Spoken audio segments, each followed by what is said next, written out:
Hi guys, one day exam factory में आप सभी का स्वागत है। गाइस आज हम लोग देखेंगे नैनो टेक्नोलॉजी, ठीक है। यानी कि साइंस एंड टेक्नोलॉजी से जितने भी रिलेटेड इंपॉर्टेंट न्यूज़ है ये सारे हम लोग कंप्लीट करेंगे। मेरे चैनल पे ऑलरेडी इसका 3-4 पार्ट हम लोग ऑलरेडी वनडे एग्जाम फैक्ट्री पे अपलोड कर दिए हैं। पीटी 365 का लगभग सारे चीज़ हमने कंप्लीट करा दिया है। आर्ट एंड कल्चर भी हो चुका है। आप सभी जाकर के मेरे चैनल पे देख सकते हैं। आर्ट एंड कल्चर के अलावा ये इकोनॉमिक्स भी हो चुका है, इन्वायरमेंट इकोलॉजी भी हो चुका है, ठीक है। इसके साथ ही इन्वायरमेंट इकोलॉजी, इसके साथ पर्सनालिटी न्यूज़ भी कंप्लीट करा दी, आर्ट एंड कल्चर भी हो गया है ना। इसके साथ ही ये इंटरनेशनल रिलेशन भी हमने कंप्लीट कराया है। इसके साथ अगर हम लोग बातें करें तो ये GS paper 2, sorry for that, international relation GS paper 2 ये भी हो चुका है। इसके साथ ही एक चीज़ और हमने कंप्लीट कराया था, ये न्यूज़ जो भी सारे जो प्लेसेस इन न्यूज़ है वो भी हो चुका है। बहुत सारी चीज़ें हमने कंप्लीट करा दिए हैं। आप लोग जा कर के जो भी न्यू होंगे मेरे चैनल पे जा कर के आप लोग प्लेलिस्ट में चेक कर सकते हैं, ठीक है। इसके साथ कल जो है हम लोग एमसीक्यू भी लेकर के आए हैं इन्वायरमेंट इकोलॉजी का, तो आप लोग देख सकते हैं। चलिए ज़्यादा समय के लिए करेंगे, दिन हम लोग स्टार्ट करते हैं। नैनो टेक्नोलॉजी इस साल बहुत ही ज़्यादा चर्चा में रहा है, तो हो सकता है यूपीएससी 2025 में जो एग्ज़ाम होने वाला है मई 2025 यानी 25 मई को, 25 मई 2025, तो इससे रिलेटेड ये बहुत ही ज़्यादा आपको पता है साइंस एंड टेक से क्वेश्चन अक्सर पूछते रहता है। तो कह रहे हैं कि नैनो टेक्नोलॉजी के तहत नैनो स्केल पर आमतौर पर 1 से लेकर 10 नैनोमीटर आकार पर सामग्री उपकरणों के साथ काम किया जाता है। नैनोमीटर स्केल पर बातें करें तो ये सामग्री जो होता है असामान्य गुण प्रदर्शित करता है, और इसके साथ ही ये गुण जो है आकार के रूप में सतह की विशेषताओं, आंतरिक संरचना पे भी निर्भर करता है, ठीक है। अच्छा, इसके कितने प्रकार होते हैं तो ये 2 प्रकार के होते हैं। प्राकृतिक नैनो मटेरियल्स, प्राकृतिक का मतलब होता है जो नेचुरली हो, ठीक है, यानी कि जो नेचुरल हो तो वो प्राकृतिक हो गया, जैसे कि ज्वालामुखी का राख वगैरह हो गया। जैसे कृत्रिम, कृत्रिम का मतलब होता है मानव निर्मित, यानी कि मैन मेड के द्वारा बनाया गया को मानव निर्मित बोलते हैं, यानी कि ह्यूमन के द्वारा बनाया गया है, मनुष्य के द्वारा जो बनाया गया है उसे कृत्रिम बोलते हैं, ठीक है। तो कृत्रिम नैनो मटेरियल जो है जैसे कि कार्बन हो गया, नैनो ट्यूब वगैरह हो गया। अच्छा, ये चुनौतियाँ क्यों हैं, तो चुनौती की बातें करें यानी कि चैलेंजेस क्यों हैं, तो ये चैलेंजेस की हम लोग यदि बातें करें, इसको हाईलाइट कर दें, तो इसमें चुनौती क्या क्या है। तो इसके लिए नैनो पार्टिकल मानव पर्यावरण के लिए हानिकारक भी हो सकता है, ठीक है। तो हम लोग एक एक करके देखेंगे। ये हानि यानी कि मानव और पर्यावरण के लिए, मनुष्य के लिए और हमारे पर्यावरण के लिए भी हानिकारक हो सकता है। ये हमारे लिए चुनौती है, ये हमारे लिए चैलेंजेस है। इसका उपयोग कहाँ कहाँ किया जा सकता है, इसका यूटिलाइजेशन हम कहाँ कर सकते हैं, तो हम लोग एग्रीकल्चर में कर सकते हैं, हेल्थ सेक्टर में कर सकते हैं, इसके साथ एनर्जी में कर सकते हैं, इन्वायरमेंट में कर सकते हैं, इलेक्ट्रॉनिक में कर सकते हैं। तो हम लोग एक एक करके देखेंगे। कह रहा है कि कृषि में हम इसका कैसे यूटिलाइज करेंगे, तो एग्रीकल्चर में नैनो फर्टिलाइजर यानी कि पोषक तत्व के अवशोषण को 90 से लेके 100% तक बढ़ा सकता है, ठीक है, जिससे हमारा एग्रीकल्चर अच्छा होगा, ठीक है। एग्रीकल्चर में प्रोडक्शन जो है हमारा अच्छा होगा। नैनो बायोसेंसर्स जो है मृदा की स्थिति को निगरानी भी रख सकता है, ठीक है।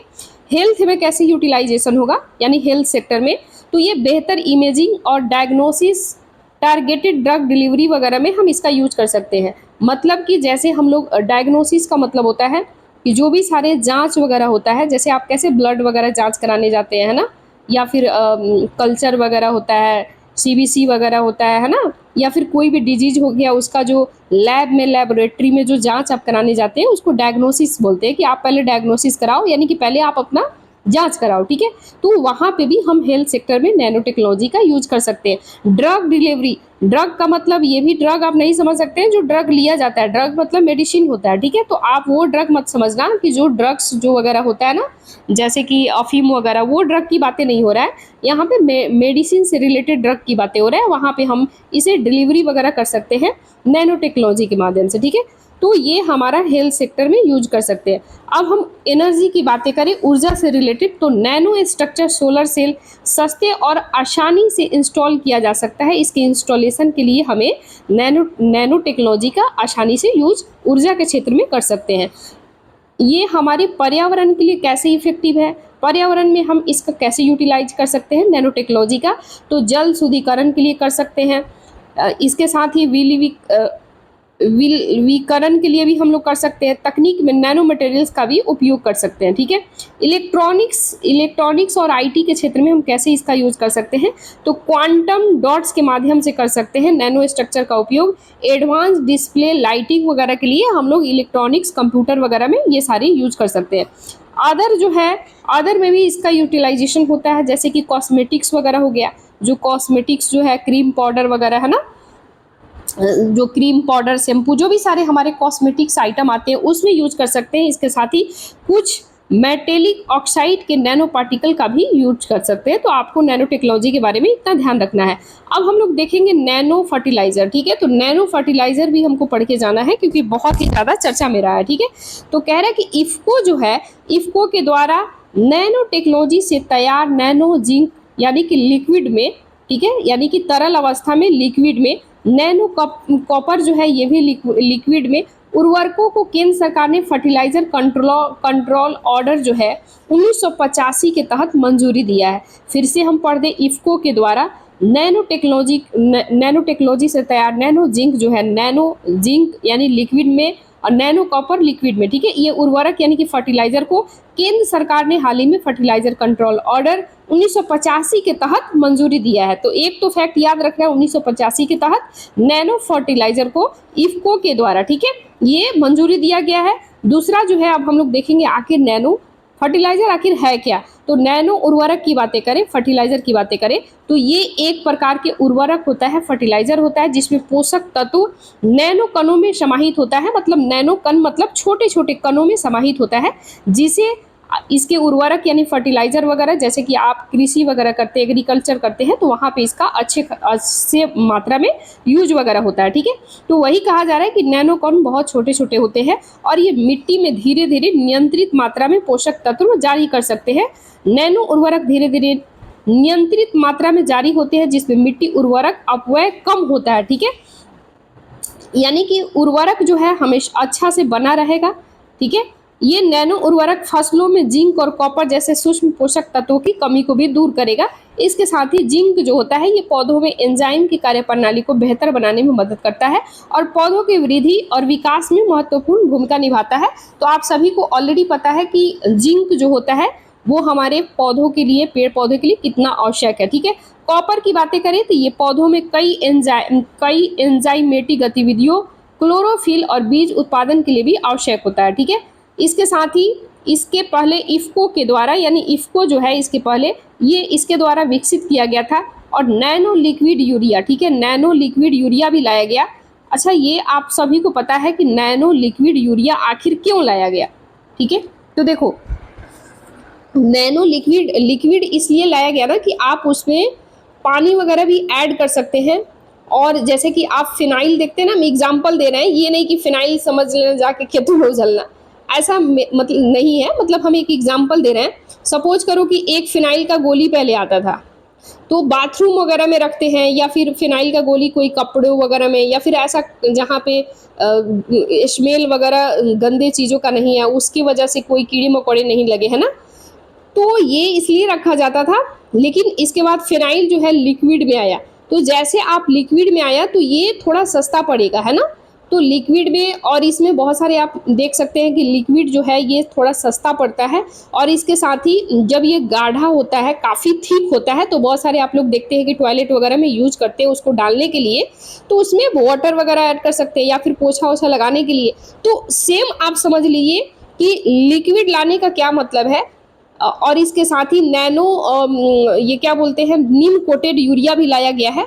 तो हम आपको बता रहे हैं, पहले जो था नैनो लिक्विड यूरिया ये इफ्को के द्वारा लाया गया, लेकिन वर्तमान में भारत सरकार जो है, वर्तमान में भारत सरकार अभी क्या कर रही है, फिर से हम यहाँ लिख देते हैं। तो आपको मेरे समझाने का ये मतलब है कि नैनो लिक्विड में क्यों लाया गया। पहले जो है यूरिया जो है ऐसे गोला गोला वाइट वाइट आप लोग खेतों में छिड़काव करते थे, है ना, ये आप देखते होंगे। लेकिन अभी जो है लिक्विड में लाया गया। इसके बाद भी वर्तमान की हम लोग बातें करें, वर्तमान में तो एक्चुअल क्या है कि वर्तमान में ये जो है यूरिया को नीम कोटेड यूरिया, यानी कि नीम कोटेड कोटेड यूरिया लाया गया। अब नैनो लिक्विड यूरिया की जगह क्या लाया गया, तो ये लाया गया नीम कोटेड यूरिया। ये इसलिए लाया गया कि बहुत सारे ऐसे जो फार्मर्स होते थे, किसान वगैरह होते थे, इसके साथ ही और भी लोग जो होते थे, जो मतलब ब्रोकर, जो जिसे आप कह सकते हैं, जो मिल्क वगैरह बनता है ना, मिल्क वगैरह में उसका गलत तरीके से इस्तेमाल करते थे, है ना, उसका लिक्विड को दूध में मिला करके गलत तरीके से इस्तेमाल करते थे, तो ये पकड़ाया गया, है ना। इसके बाद गवर्नमेंट क्या किया कि उस पर यूरिया पे नीम लगाना स्टार्ट कर दिया। नीम मतलब जो नीम का पत्ते जो होता है ना, उसका लिक्विड बना करके वो, ताकि उससे क्या है कि आप उसका गलत कालाबाजारी नहीं हो सके, गलत तरीके से बेचाया नहीं। उस पर नीम जो है हरा कलर का मतलब एड ऑन होने लगा। और इसके तहत यानी बहुत सारे ऐसे जो बाज़ारों में, मार्केट में जो दलाल होते हैं या फिर जो कालाबाजारी करते हैं, इन सब रोकने के लिए गवर्नमेंट ने नीम कोटेड यूरिया लाया। पहले तो लिक्विड, पहले तो ये छोटा छोटा दाने के तौर पे था। इसके बाद इसमें इसका गलत तरीके से इस्तेमाल होने लगा, तो फिर इसके लिए लिक्विड में लाया गया। लिक्विड का भी जब गलत तरीके से इस्तेमाल होने लगा, दूध वगैरह में, जो आप मार्केट में जो दूध देखते हैं, बहुत सारी जगह ऐसे पाया गया कि वहाँ पे भी ये लोग उसमें और सारी केमिकल्स वगैरह मिला करके कहीं ना कहीं लोग तो दूध समझ के ले रहे हैं, लेकिन उसका गलत तरीके से इस्तेमाल हो रहा था, जिसकी वजह से गवर्नमेंट ने फिर नीम कोटेड यूरिया लाया, जिससे नीम जो है कड़वी भी रहेगा, और दूसरा चीज़ जो है वो हमारे फर्टिलाइज़र के लिए बेटर है, और दूसरा जो है कि वो दूध में लोग मिलाएगा नहीं, इसका कालाबाजारी नहीं होगा। तो ये सारी चीज़ आपन ध्यान रखना है, ठीक है। तो मेरे समझाने का यूँ मतलब है। तो कह रहे हैं कि nano liquid urea, nano liquid di ammonia phosphate को भी एफसीसीओ के तहत मंजूरी मिल गया था, ठीक है। तो सबसे पहले इफ्को के द्वारा, तो आपन ध्यान रखना है। नेक्स्ट हम लोग देखेंगे, अच्छा इसके लिए आपसे पूछिए ऑर्गेनाइजेशन कौन काम करता है, तो Indian farmer fertiliser corporation limited, ठीक है। यानी कि इफ्को काम करता है इसके लिए। इसके साथ ही कृषि क्षेत्रकों में नैनो टेक्नोलॉजी को अपनाने के लिए सरकार के द्वारा की गई पहल जहां भी आए तो आपको समझना है, ये एक गवर्नमेंट का इनिशिएटिव है, यानी कि गवर्नमेंट के द्वारा लिया गया स्टेप है। तो कौन कौन इसके लिए स्टेप लिया गया, नैनो विज्ञान प्रौद्योगिकी पर मिशन लाया गया, नैनो मिशन। इसके साथ ही विज्ञान एवं प्रौद्योगिकी विभाग के तहत 2007 में ये शुरू किया गया था। नैनो टेक्नोलॉजी पर कौशल विकास प्रशिक्षण कार्यक्रम भारतीय कृषि अनुसंधान परिषद यानी कि ICAR के द्वारा ये कार्यक्रम शुरू किया गया था, ठीक है। नैनो उर्वरक संयंत्र लाया गया था। इसके साथ ही यानी कि नैनो फर्टिलाइजर, ये नैनो फर्टिलाइजर जो है, नैनो फर्टिलाइजर लाया गया था, जिसके तहत इफ्को के द्वारा प्रयागराज में फूलपुर में स्थापित किया गया था। तो ये उत्तर प्रदेश के प्रयागराज में फूलपुर में स्थापित किया गया था। तो आपको ये ध्यान में रखना। नेक्स्ट हम लोग न्यूज़ देखेंगे, कह रहा है अन्य घटनाक्रम यानी कि अदर डेवलपमेंट की बातें करें हम लोग, तो गोल्डेनी क्यों चर्चा में रहा है, तो गोल्डेनी की बातें करें तो हाल ही में वैज्ञानिकों ने गोल्डेनी नामक सोने की एक सीट या फिर चादर विकसित किया है, और यह केवल परमाणु जितनी मोटी है, यानी कि जितनी परमाणु मोटी होती है उतना ही थिक मात्रा में ये भी मोटा है, ठीक है। तो गोल्डेनी के बारे में हम लोग बातें करें तो इससे बनाने के लिए सबसे पहले टाइटेनियम कार्बाइड परतों के बीच सिलिकॉन को रखा गया है, फिर उसमें सोना भंडारित किया गया है। बाद में सोने की परमाणुओं ने सिलिकॉन की जगह लिया, ठीक है। यानी कि पहले सोने की जो परत परमाणु था उसकी जगह पे सिलिकॉन की जगह, पहले सिलिकॉन होता था, लेकिन अभी वर्तमान में सोने की जगह यानी कि परमाणु जो सोना होता है, सोने की परमाणु यानी कि इसमें यहाँ यूज किया जाता था, पहले सिलिकॉन होता था, ठीक है। तो सिलिकॉन की जगह पे ये चर्चा में क्यों है, क्योंकि गोल्डेनी जो है ये परमाणु जितनी मोटी होती है और इसके जगह पे सिलिकॉन का यूज होता था, लेकिन वर्तमान में इसका यूटिलाइजेशन किया जाएगा, इसलिए चर्चा में है। तो इसमें सोने की एकल परत मोनोलेयर तैयार हुआ, ये लगभग 100 नैनोमीटर मोटी चादर है। ये वास्तव में व्यावसायिक रूप से उपलब्ध सोने की सबसे पतली से 400 गुना पतली है, ठीक है। संभावित उपयोग कहाँ कहाँ करेंगे, तो इलेक्ट्रॉनिक्स उद्योग में कर सकते हैं, इसके उत्प्रेरक के रूप में कार्बन डाइऑक्साइड रूपांतरण में भी कर सकते हैं, हाइड्रोजन प्रोडक्शन में, जल शोधन में भी यूज कर सकते हैं, ठीक है। नेक्स्ट हम लोग देखेंगे fluorescent nano diamond. Fluorescent nano diamond आखिर ये है क्या, क्यों चर्चा में है, तो हाल ही में वैज्ञानिकों ने फ्लोरोसेंट नैनो डायमंड को अविश्वसनीय रूप से, ठीक है, यानी कि विश्वसनीय रूप से नहीं, यानी कि अविश्वसनीय रूप से उचित यानी कि उच्च गति पर उछाला और घुमाया है। और ये प्रयोग करके देखने के लिए किया गया था कि रोटेशन ने स्पिन क्यूबिट्स को एक अनोखे तरीके से कैसे प्रभावित किया जाता है, ठीक है, यानी कि कैसे इफेक्टिव इसका ये हो सकता है, ठीक है। तो आपको ओवरऑल ध्यान रखना है। वेट गाइस,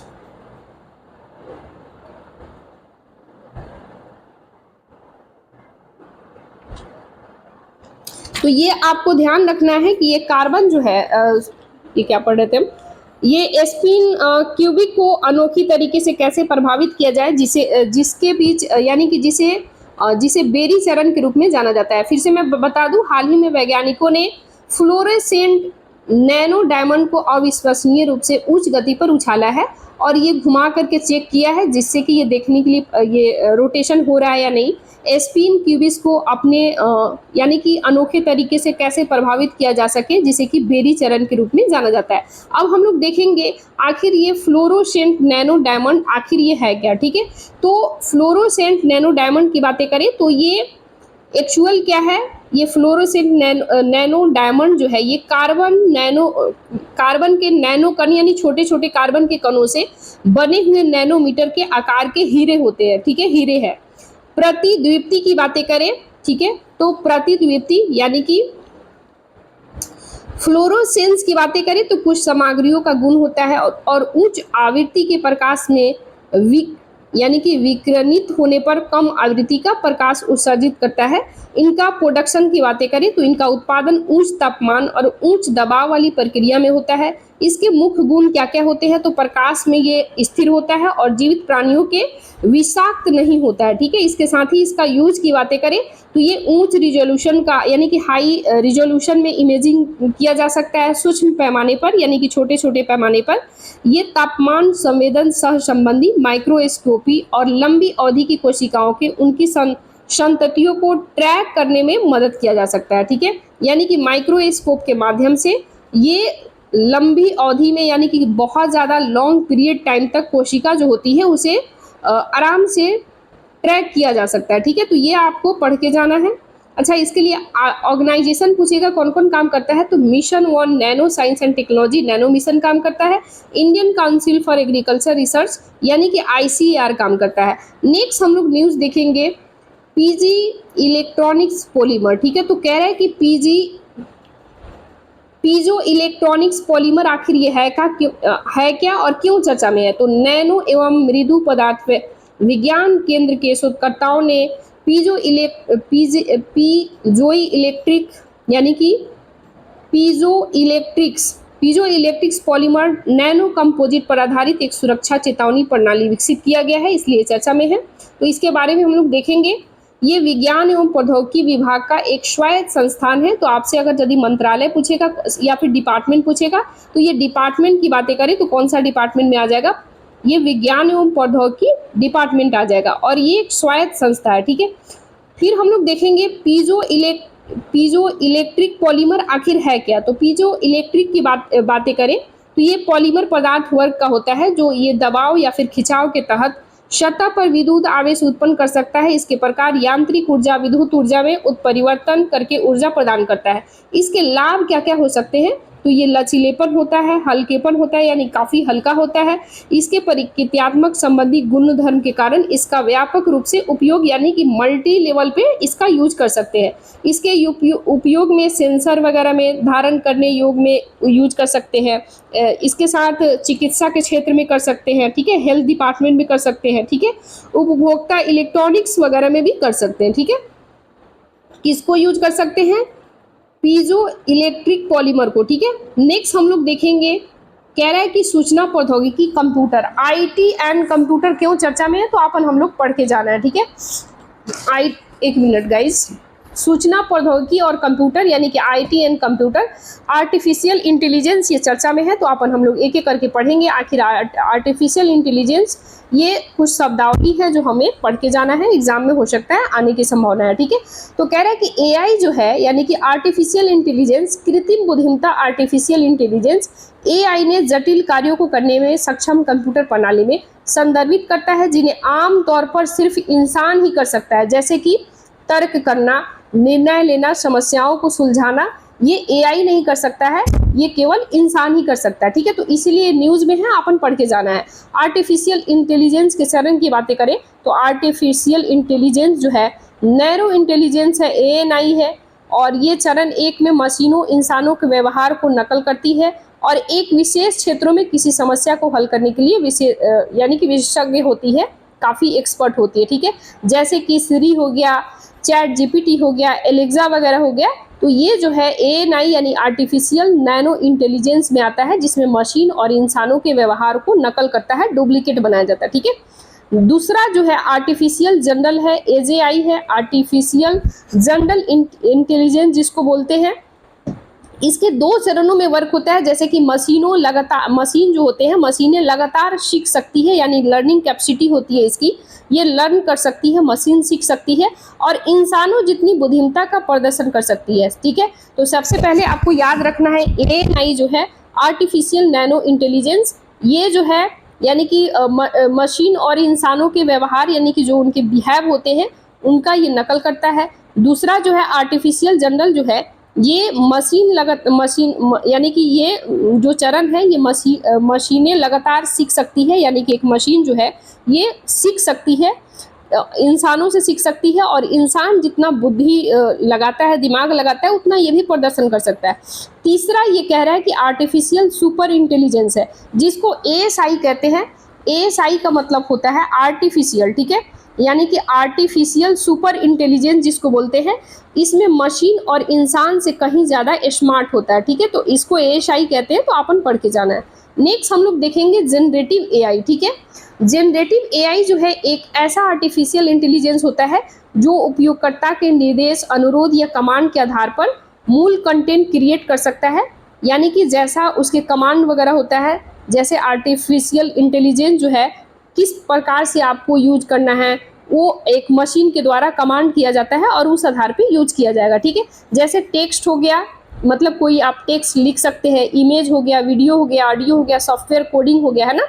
जनरेटिव एआई जो है ये टूल लार्ज लैंग्वेज मॉडल जैसे कि एआई मॉडल पर आधारित होता है और एआई मॉडल चैट जीपीटी जैसे हो गया, ठीक है, जैसे टेक्स्ट वगैरह हो गया, जनरेटिव एआई टूल का आधारित हो गया। ठीक है, जनरेटिव एआई जो होता है डीप लर्निंग मॉडल, ये निर्भर करता है यानी कि एल्गोरिथम मानव मस्तिष्क की तरह सीखने और निर्णय लेने की प्रक्रिया को नकल करता है, लगातार ये खुद को बेहतर बनाता है। नेक्स्ट हम लोग देखेंगे पारंपरिक एआई और जनरेटिव एआई। ठीक है, ये रहा पारंपरिक और वेट गाइस, पारंपरिक एआई और जनरेटिव एआई के बीच आखिर अंतर क्या है। तो पारंपरिक एआई के बीच अगर हम लोग बातें करें तो ये डेटा विश्लेषण निर्धारित इसके जो कार्य होता है ये निष्पादन करता है और ऑटोमेटेड डिसीजन मेकिंग होता है, ये स्वयं ऑटोमेटेड डिसीजन होता है, ये एआई जो होता है। ठीक है, और जनरेटिव एआई की बातें करें तो जनरेटिव जो होता है नया डेटा के अकॉर्डिंग टेक्स्ट, इमेज, म्यूजिक हो गया, क्रिएटिव वीडियो वगैरह, ये सारे ये यानी कि ये क्रिएट करता है जनरेटिव एआई। सीखने के दृष्टिकोण से पारंपरिक एआई जो है ये स्पष्ट नियम और एल्गोरिथम के अकॉर्डिंग काम करता है, जबकि जनरेटिव एआई जो है ये डेटा संचालित लर्निंग न्यूरल नेटवर्क के द्वारा काम करता है।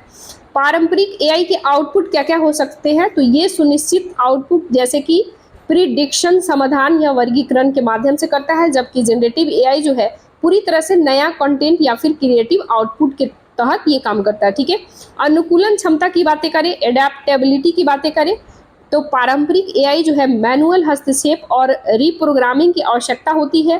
ठीक है, जबकि जनरेटिव एआई जो है समय के साथ साथ अपने प्रदर्शन, ऑटोमेटिक समायोजन और सुधार करता है। ठीक है, जैसे हम लोग देखे हैं ये लर्निंग जो कैपेसिटी इसकी ज़्यादा होती है, ये मनुष्य जितना तेज है उतना ही ये भी क्रिएटिविटी सोचता है, सीखता है, इसके बाद वर्क करता है। ठीक है, नेक्स्ट हम लोग देखेंगे लार्ज लैंग्वेज मॉडल। ठीक है, तो लार्ज लैंग्वेज मॉडल की बातें करें तो ये मुख्यतः फाउंडेशन मॉडल एक श्रेणी होता है जो लार्ज एआई मॉडल होते हैं, नेचुरल लैंग्वेज और अन्य प्रकार के कंटेंट को समझ सकते हैं, उत्पन्न कर सकते हैं। इनका उपयोग कई तरह के कार्यों को पूरा करने के लिए किया जा सकता है।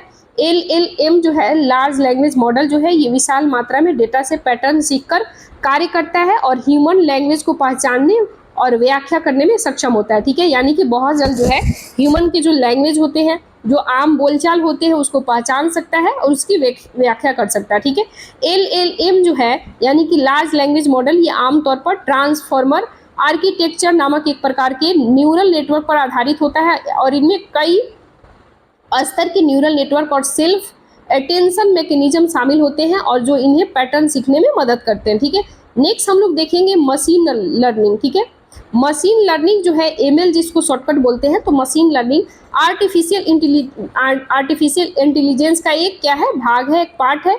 ये डेटा और एल्गोरिथम का उपयोग करके AI मानव की तरह सीखने की क्षमता प्रदान करता है और इसके साथ अपनी सटीकता में सुधार करता है। जहाँ पे इसे लगता है कि मुझे रिफॉर्मेशन की जरूरत है, वहाँ सुधार करता है, नए नए चीज़ों को सीखता है।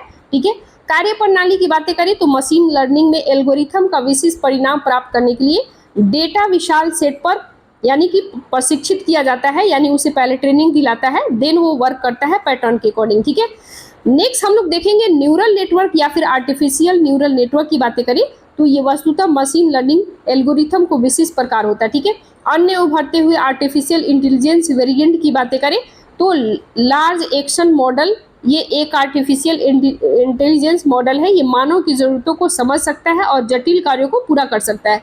इसके साथ ही AI एजेंट्स की हम लोग बातें करें तो AI एजेंट इंसानों के साथ रियल टाइम आधार पर और मल्टी मॉडल जैसे कि टेक्स्ट हो गया, कोई भी चीज़ लिख सकता है, इमेजिंग वगैरह इमेज वगैरह के माध्यम से बता सकता है, वॉइस वगैरह उसकी आवाज़ को लिसन कर सकता है, सुन सकता है, रिकॉर्ड कर सकता है, उसकी आवाज़ के माध्यम से वो उसमें कन्वर्ट करके ये कर सकता है। ठीक है, इसके साथ ही इंटरेक्शन की क्षमता से लैस होता है। AI एजेंट सेंसर के माध्यम से परिवेश को समझ सकता है। ठीक है, नेक्स्ट जो है भौतिक में 2024 का नोबेल पुरस्कार, तो ये वाला हम लोग कल देखेंगे। ठीक है, ये जो भी सारे हैं ये हम लोग कल देखेंगे। जब तक के लिए इतना ही, फिर मिलते हैं नेक्स्ट वीडियो में। जब तक के लिए जय हिंद, जय भारत।